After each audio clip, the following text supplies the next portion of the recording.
Please note, we would like to make it very clear, we are totally against the form of discipline described in the articles and accounts being used on minors and non-consenting adults. Although some of these accounts are fictional, and others may be an exaggerated reality, none of them are too far from the truth of what really happened back in those days. If you are enjoying our stories, please do subscribe to this channel. We will be posting many more stories as time goes by. Charlotte's spanking. While I don't doubt for 1 minute that Mum did, and does, love us, I think it's fair to say that she was not naturally maternal. I would go to friends' houses and watch their mothers, all tenderness and kind words, patience, and understanding. I couldn't help but compare them to my own mother's stern, authoritarian character. Whispered threats and pinched thighs in public, shouting and smacking at home. That's not to say that there wasn't fun and affection in between times, but by and large, she was a strict and often impatient disciplinarian. Despite, or perhaps because of, that, she worked as a primary school teacher. We did not attend the same school as she worked at, and I must admit that I had never really given much thought to how she would interact with her pupils. I suppose if asked, I would have guessed that she would be a strict teacher who shouted a lot and gave a lot of punishment exercises. This was in the mid to late 90s, so corporal punishment in school had been banned for some time. As such, you can imagine my surprise when we bumped into a group of her former pupils one day, at Edinburgh Zoo, which we visited regularly, and they were all gushing with affection and praise for my mum. Charlotte and I subtly exchanged incredulous looks, as the group of 4 girls spoke so fondly of their much-loved ex-teacher. I just stood watching them with awe, as I was in equal parts intimidated and impressed by people their age, the height of maturity in my eyes. Plus, I was scared to react the wrong way and put my foot in it with Mum. We had thus far been having a nice day.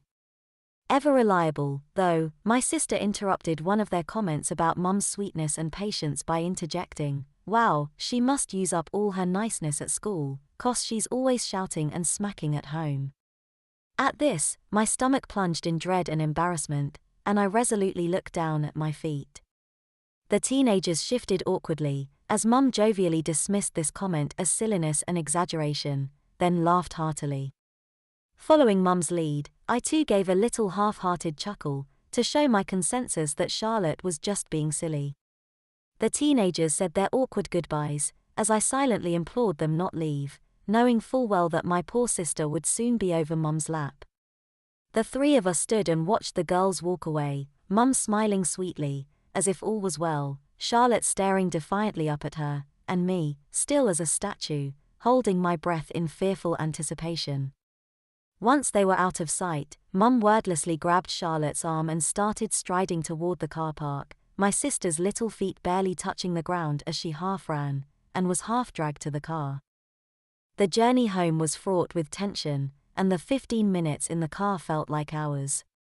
Charlotte defiantly feigned nonchalance, humming loudly to herself and blowing her warm breath on the car window, before using her stubby little finger to trace a doodle in the resultant steam, a habit Mum hated.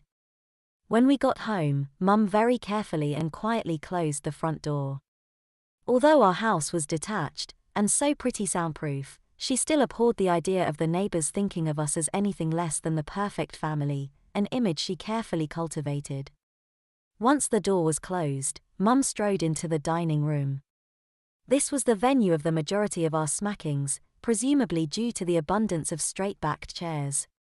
She whipped the curtains closed, a sure sign that trouble was imminent, not that I had been in any doubt. My eyes widened in horror as Mum went upstairs to the bathroom and returned with the large wooden bath brush. I had only been struck with it a handful of times over the years, but I could still remember its agonizing effect. Incidentally, I don't think anyone ever used it to bathe, us all favoring flannels, so it must have been purchased solely for smacking our bottoms. The instrument of discipline selected, Mum grabbed Charlotte's and dragged her from the lounge through to the dining room. Her earlier bravado fast fading, fat tears were now streaming down Charlotte's face, and she started sobbing when she spotted the bath brush on the table. I continued to stand against the back wall, watching on in morbid fascination.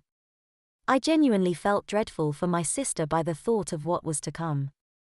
Charlotte stood with her hands on her head. We were well trained, while Mum began her lecture. "How do you embarrass me with your lies?" Mum screamed. Her tall, thin frame contrasting with my sister's short and stocky body, intimidatingly towered above her child. She continued to lecture and chide for several minutes, punctuating the odd word with a crisp smack to Charlotte's bottom. Finally, she sat down and unceremoniously dragged Charlotte across her knee. A torrent of deafening smacks rained down on my sister's bottom and thighs, as Mum's hand spanked the message home. My breathing unsteady, I drank in the scene unfolding before me, the orchestra of desperate cries and stinging slaps, the begging and sobbing met with more and harder smacks. I felt so many conflicting emotions, sadness and sympathy for my beloved sister, anger at Mum, and fear of the impending escalation the bath brush would inevitably bring. Mum paused, as she often did during our particularly severe smackings, in order to give the sting time to settle deep into our flesh and allow our composure to start to return, before it was cruelly ripped away again by the next stage of proceedings. As Charlotte's sobs gradually subsided, Mum pinned her down, with her little arms held tightly behind her back. Mum was anticipating Charlotte's response to the agony she was about to inflict. Realizing that these new restrictions on her movement heralded the arrival of the dreaded bath brush, Charlotte's deep sobbing returned and she pleaded with our mother to spare her. Never one to be moved by displays like this, Mum simply lifted the brush from the table and whacked it against Charlotte's bottom with a loud thwack. A high-pitched scream from Charlotte was simply met with another resounding thwack, as the hard bath brush splat painfully against her bottom. Over and over, it hammered her legs and bottom, and I saw her desperately straining against Mum's grasp, trying unsuccessfully to escape her clutches. The individual screams soon turned into one prolonged howl, punctuated only by Charlotte's gasping. Finally, Mum decided her daughter had learned her lesson and replaced the brush on the table. She continued to hold Charlotte in place for a few more minutes to allow the pain to penetrate before finally flipping her back onto her feet. Charlotte staggered away, frantically rubbing her bottom. We tended only to be sentenced to corner time when there was someone there to benefit from the humiliation. Normally that would be our cousins. Mum would never give more than a single quick swat in front of non-family members, although that was only to save face for herself, not out of any consideration for our modesty. And so Charlotte was allowed to leave straight away. She ran upstairs to her bedroom, sobbing and clutching her bum all the way. As I stood in my state of sadness, I didn't notice Mum walk towards me with the bath brush. She loomed over me. "If you think I failed to notice you smirking and laughing at your sister's cheek, then you are sorely mistaken, young lady." I felt like a jolt of terror and anger. I had only fake chuckled in response to Mum herself laughing. The rising panic at this accusation, and what it might mean for my own bottom, was a question that was soon answered. Mum pushed me towards a dining chair, had me grip its high back, and whacked me 10 times with the bath brush. I felt a renewed pang of sympathy for poor Charlotte, and continued to grip the chair and sob with the pain, the humiliation and the injustice as Mum stalked out the room, clearly satisfied both her daughters had learned their lessons. We both went to bed with no dinner that night.